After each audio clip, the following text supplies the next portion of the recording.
Winter doesn't suck in Minnesota. Believe it or not, Minnesotans love and look forward to winter. The key to happily living in Minnesota is embracing all the seasons, including winter. If you let cold weather get you down and keep you in the house, you will not be happy. If you love being outdoors, you will love it here year-round. Today I'm running down my top 10 list of ways to have fun outside in winter in Minnesota.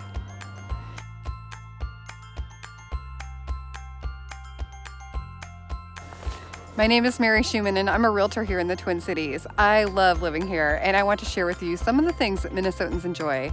If you have questions, drop a comment down below or click the title of my video and my contact information is down in the description box. The ear flap cap, that's not mandatory winter wear, but I've never regretted buying it. All right, number one, I'll start with the one that I most want to do this winter, and that is mushing on a dog sled. There are several outfitters in northern Minnesota that have excursions for regular people. They range from a short run to a primitive camping trip accessed by dog sled. And while I'm not sure that I want to camp in winter, it's an option. I'd rather stay somewhere like the Gunflint Lodge in Grand Marais and let them handle all the hard stuff while I enjoy the dogs and all the other fun things that they offer all year round. If you just want to watch dog sledding, we have several dog sled races that are run every year.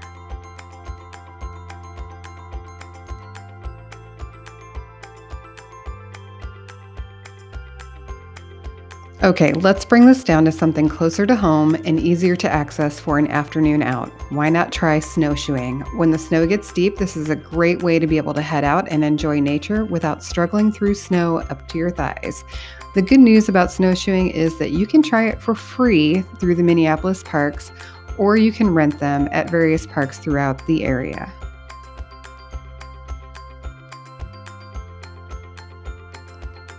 Okay, if you want more of a thrill and less of a workout, try snow tubing. Our family loves to go to Buck Hill every year and spend a couple of hours ripping downhill on a big inner tube. Buck Hill makes it easy because they have a conveyor-style lift that you can stand on with the tube behind you, and you're pulled right to the top again. And at the bottom of the hill is a big bonfire that you can stand around to warm yourself and an outdoor kiosk that serves up hot cocoa. Okay, if tubing isn't your cup of tea, there are also lots of options for downhill skiing or snowboarding. In addition to this, if you're interested in Nordic or cross-country skiing, that's also very popular, and you can rent skis at some parks like Theodore Wirth or Highland Hills Park. Both of these parks have extensive groomed ski trails and ski rentals as well. You can also make a bonfire and make s'mores. You can do this all winter long. I walk my dog at night and I often see people with fire pits in their driveways, sitting out in lawn chairs around it, chatting and having a drink, or roasting marshmallows in winter. If you like to do this, there's even some really fancy new stoves called solo stoves that are smokeless for fire pits, and everyone seems to love them.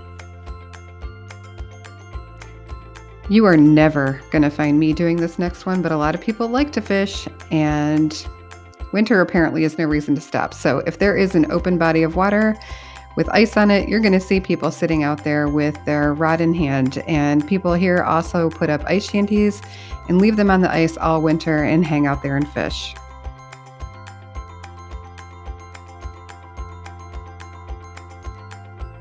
This one you'll want to call ahead on because hours are varying with the current COVID situation, but zoos typically are open all year round and you can go and spend time outside.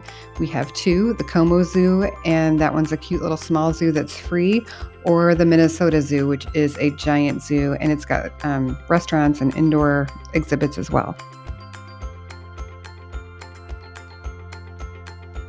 All right, this is the old classic, and it's free. I can't even begin to guess how many sled hills there are in the metro area.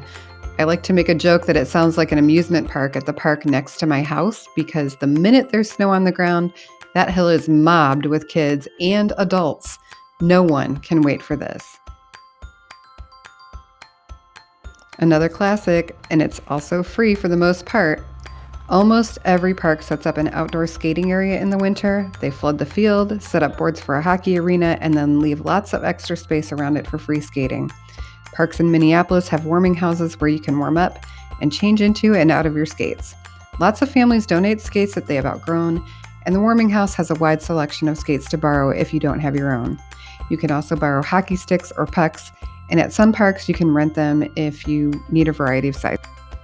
You may think I'm nuts, but there are festivals all winter long here in the Twin Cities, the largest of which is the St. Paul Winter Carnival, and that happens at the end of January and beginning of February. They are featuring craft brew, passports to try a lot of our local beers. There's a drive-through ice and snow sculpture park, ice fishing, softball tournaments, even in the snow, and a fun run, art show, and more. So there's plenty to do here in the winter. Thanks so much for watching my video this week, and I'll see you next week.